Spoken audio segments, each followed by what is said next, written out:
DSLR ক্যামেরার দিন শেষ করতে যাচ্ছে Xiaomiর স্মার্টফোন। ডিএসএলআর ক্যামেরায় আমরা কি দেখি? এই ধরনের ডিটাচেবল লেন্স ব্যবহার করা যায়, যেটা শুধুমাত্র আমাদের স্বপ্নই ছিল স্মার্টফোনে এমনটা হতে পারে কিনা। এবং ফাইনালি Xiaomi তাদের এমন একটি স্মার্টফোনের কনসেপ্ট রেন্ডার শেয়ার করেছে।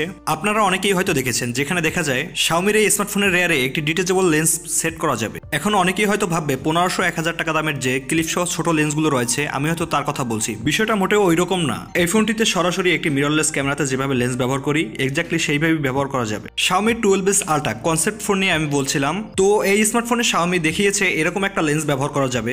এক কথায় বলতে গেলে সরাসরি সেন্সরের উপর লেন্স ব্যবহার করতে পারবেন, যেমন একটা ক্যামেরার মধ্যে সেন্সরটা কিন্তু দেখা যায়। তো Xiaomiর এই স্মার্টফোনে 1 ইঞ্চি সাইজের সেন্সর রয়েছে, যার উপরে লাইক আর এম সিরিজের যে লেন্সগুলো রয়েছে সেগুলো ব্যবহার করা যাবে, এবং এম সিরিজের প্রত্যেকটা লেন্সই আপনি ব্যবহার করতে পারবেন। এখন অনেকেরই মনে প্রশ্ন জাগবে, লাইকে কি? লাইকে হলো একটি জার্মানি ক্যামেরা ব্র্যান্ড, যারা ক্যামেরা তৈরি করে থাকে, লেন্স তৈরি করে থাকে, এমনকি বাইনোকুলারসও তৈরি করে। তো এই ব্র্যান্ডের সাথে কোলাবোরেশনেই Xiaomiর previous device Xiaomi 12S Ulta ফোনটি এসেছিল। এটাতেও কিন্তু আমরা 1 ইঞ্চি সাইজের সেন্সর দেখতে পেয়েছিলাম। Xiaomi 12S Ulta ক্যামেরার জন্য বেশ দারুণ স্মার্টফোন, বাট এই যে কনসেপ্ট মোবাইল ফোন, এখানে কিন্তু Xiaomi খেলাটা অন্যদিকে নিয়ে গেছে। যেমনটা বলেছিলাম, সরাসরি চাইলে আপনি লাইক আর এম সিরিজের লেন্সগুলো ব্যবহার করতে পারবেন। এতে করে ক্যামেরা ও স্মার্টফোনের ক্যামেরাতে যে হিউজ গ্যাপটা ছিল সেটা কিছুটা হলেও কমে আসবে। তারপরও একটা প্রশ্ন থেকেই যায়, ডিটাচেবল বা মিররলেস ক্যামেরার দিন কি শেষ করতে যাচ্ছে Xiaomiর এই স্মার্টফোন? একটা ফোনের ক্যামেরায় তার উপরে একটা গ্লাস প্রোটেক্টর থাকে, তার নিচে রয়েছে লেন্স, তার মাঝেও কয়েকটা পার্ট রয়েছে যেমনটা আপনারা দেখছেন। তারপরে রয়েছে সেন্সর। আমরা আগে এর উপর একটা ক্লিপ লেন্স ব্যবহার করে ডিএসএলআর ফিল্টার নিতে চাইতাম, বাট এখানে অনেকগুলো বাধা। তবে Xiaomi এখানে কি কাজটা করলো? সরাসরি লেন্সটাকেই ব্যবহার করলো সেন্সরের উপরে।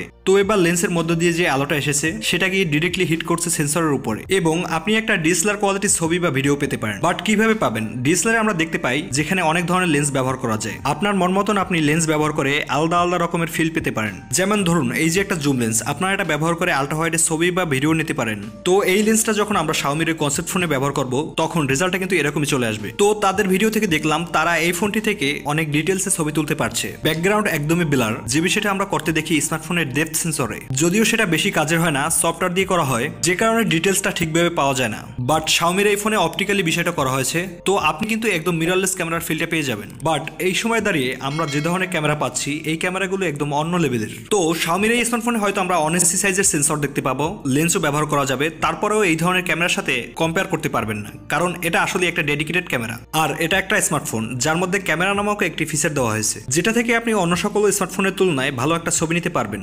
বাট এটা একটা স্মার্টফোন, এখানে আরো অনেক কিছু রয়েছে। সুতরাং Xiaomi যতই ট্রাই করুক না কেন, ডিএসএলআর দিন শেষ করার মতন জায়গাটা এখনো তৈরি করতে পারেনি। আমি শিওর এটা কখনো সম্ভব না, কারণ ডে বাই ডে ক্যামেরা উন্নত হবে, এটাই স্বাভাবিক। এখন আরো প্রশ্ন, Xiaomiর এই ফোনটির সাথে কি আপনি সবসময় লেন্স নিয়ে ঘুরবেন? এটা একটা স্মার্টফোন, এর সাথে যদি লেন্স নিয়ে ঘুরি তাহলে কিভাবে হবে? Xiaomi এখানে কি করেছে, একটা মেইন শুটার আর একটা আল্ট্রা হোয়াইট শুটার দিয়ে দিয়েছে, এবং ক্যামেরা পাশে আপনারা দেখছেন পাশাপাশি মাঝে এর মেইন সেন্সরটি রয়েছে, আর ব্যাক প্যানেলে একটি অ্যাডাপ্টার রয়েছে, যার মাধ্যমে আপনি লাইক আর এম সিরিজের লেন্সগুলো ব্যবহার করতে পারবেন। তো আমরা ভিডিও থেকে আরো যা দেখলাম, ক্যামেরা অ্যাপস এর মাধ্যমে ফোকাস, স্পিকিং, তারপরে নাকি জেব্রা লাইনের মতো বিভিন্ন ফিচার রয়েছে, পাশাপাশি নাকি 10 বিটের র ফাইলও নিতে পারবেন এই স্মার্টফোনে যখন কিনা আপনি লাইক আর লেন্সগুলো ব্যবহার করবেন।